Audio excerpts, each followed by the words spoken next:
কেমিস্ট্রির একটা ভীষণ ইম্পর্ট্যান্ট টপিক হচ্ছে এস্টার কার্বনিল এবং তার সাথে খুব ইন্টারেস্টিংও। এস্টার এস্টার মানে কি, সেখানে এরকমভাবে একটা গ্রুপ থাকবে CH3CO, এখানে সামথিং C2H5 আমি লিখছি।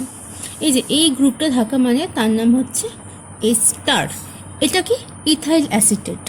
ওকে, এবার এস্টার কার্বনিল, এস্টারে আমি কি করতে পারি, একটা প্রিপারেশন আর একটা এস্টারকে আমরা ভাঙবো। ভেঙে আমরা কি পাবো, এক হচ্ছে এস্টার প্রিপারেশন, এস্টারিফিকেশন, এস্টার তৈরি করব, আর একটা হচ্ছে এস্টার হাইড্রোলিসিস, মানে আমরা এস্টারকে ভাঙবো। কি দিয়ে ভাঙবো, হাইড্রো কথার মানে জল, জল দিয়ে আমরা এস্টারকে ভাঙবো। এই দুটো নিয়ে আমাদের আলোচনা। তার মধ্যে এস্টার হাইড্রোলিসিস হচ্ছে ইম্পর্ট্যান্ট, এটা নিয়ে আমরা এবার আলোচনা করব। তাহলে এস্টারকে আমরা ভাঙবো, ধরো এই এস্টারটাকে আমরা এবার ভাঙবো, জল দিয়ে ভাঙবো, HOH, রাইট। এবার আমি কি করলাম, এই মাঝখানে এই বন্ডটাকে ব্রেক করলাম, তাহলে একরকম ভাঙা হয়। তাহলে এই সি এর সাথে যুক্ত হবে এই অক্সিজেনটা, আর এই অক্সিজেনের সাথে যুক্ত হবে এই হাইড্রোজেনটা। প্রোডাক্ট কি হবে, CH3COOH প্লাস আর একটা দিকে C2H5OH, মানে অ্যালকোহল। তাহলে একটা হয়ে গেল অ্যালকোহল আর একটা হয়ে গেল অ্যাসিড। তাহলে এস্টারকে ভাঙলে আমরা কি পাবো, অ্যাসিড প্লাস অ্যালকোহল। এইটা গেলে একটা স্কিম। আর এক রকমভাবে আমি ভাঙতে পারি, এই একই এস্টারকে আমি লিখছি, এবার একে আমি জল দেব, মানে হাইড্রোজেন জল, জল দিয়ে আমরা ভাঙবো। এবার আমি কি করছি, এই বন্ডটাকে না ভেঙে এই বন্ডটাকে ব্রেক করছি।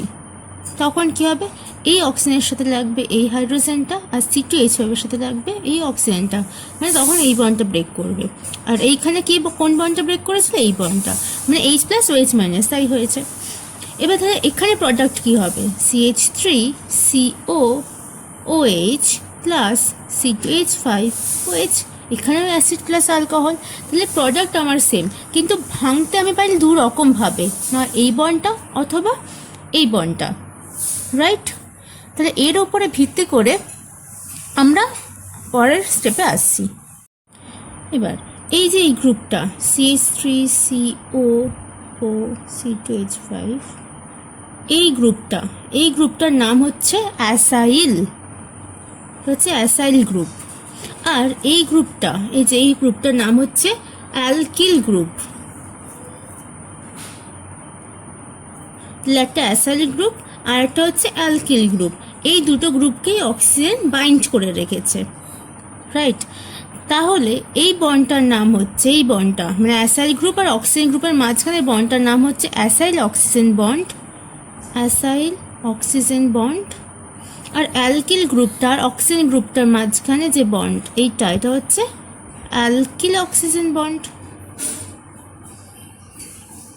ঠিক। তাহলে এই ক্ষেত্রে আমার কোন বন্ডটা ব্রেক করেছে, অ্যাসাইল, তাই এটার নাম হচ্ছে AC। আর এটা অ্যালকিল বন্ডটা ব্রেক করেছে, তাহলে এটার নাম হচ্ছে AL। এবার এস্টার হাইড্রোলিসিস আমরা অনেক রকমভাবে করতে পারি, যেমন এখানে একটা হচ্ছে অ্যাসাইল বন্ড ব্রেক করে, একটা হচ্ছে অ্যালকিল বন্ড ব্রেক করে।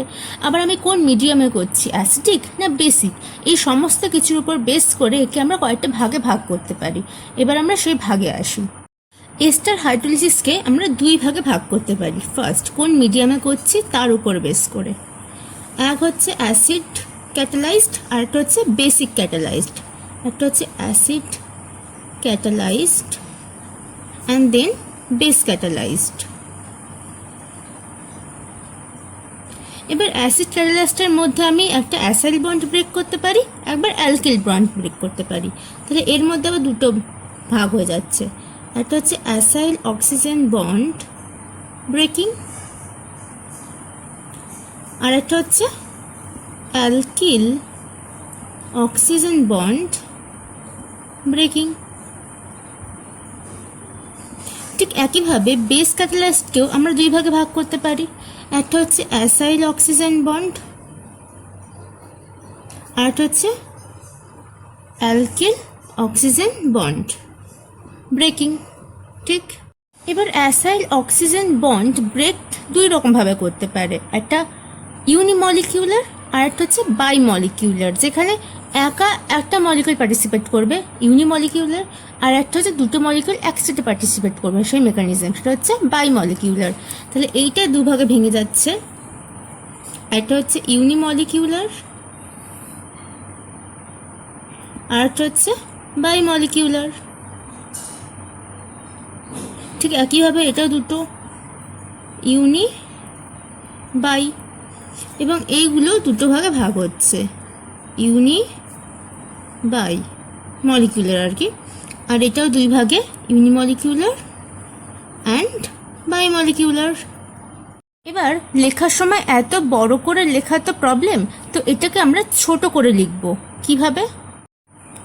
যেমন এটা হচ্ছে অ্যাসিড ক্যাটালাইজড, তাহলে একে নাম দেবো আমি এ। এটা হচ্ছে বেস ক্যাটালাইজড, বি নাম দিলাম। এবার হচ্ছে অ্যাসাইল অক্সিজেন বন্ড, তাহলে একে নাম দিলাম এসি। একে নাম দেবো তাহলে অ্যালকিল, এএল। এটা আবার এসি, এটা এএল হলো। এবার ইউনিমলিকিউলার মানে এক, তো এক। বাই মানে দুজন, দুই। এটা এক, এটা দুই। আবার এটা এক, এটা দুই। এটা এক, এটা দুই। ক্লিয়ার? তাহলে ওভারঅল নামটা কি হলো? এইটার ক্ষেত্রে আমি যদি এইটা ভাগটা আসি, এটা ওয়ান, তার আগে এসি, তার আগে এ, তাহলে এটা এ, তারপর তার আন্ডারে এসি, তার আন্ডারে ওয়ান, তাহলে নাম এ এসি ওয়ান। ঠিক একইভাবে এটা কি এ, তার আন্ডারে এসি, এটাকে আমরা নিচে লিখবো এইভাবে, তারপরে দুই, এসি টু। তাহলে এটার নাম কি হবে? অ্যাসিড, তাহলে এটার নাম হচ্ছে এ অ্যালকিল মানে এ এল ওয়ান। এটা হচ্ছে এ অ্যালকিল কিন্তু বাই টু। আবার এটার নাম তাহলে কী হবে? বি বেস ক্যাটালাইজড, তার আন্ডারে এসি পড়ছে অ্যান্ড তার আন্ডারে ওয়ান, আর এটার নাম একইভাবে বি এসি টু। এটা কী হবে তাহলে? বেস ক্যাটালাইজড এ এল অ্যালকিল অক্সিজেন বন্ড ওয়ান ইউনিমলিকিউলার, আর এটা বি এল টু। তাহলে এইভাবে আমরা রিয়াকশনগুলোকে কয়েকটা ভাগে ভাগ করব। এবার এদের সব মেকানিজম কিন্তু আমরা পাই না, যেগুলো আমরা পাই সেই সম্পর্কে আমরা আলোচনা করব নেক্সট ভিডিওতে।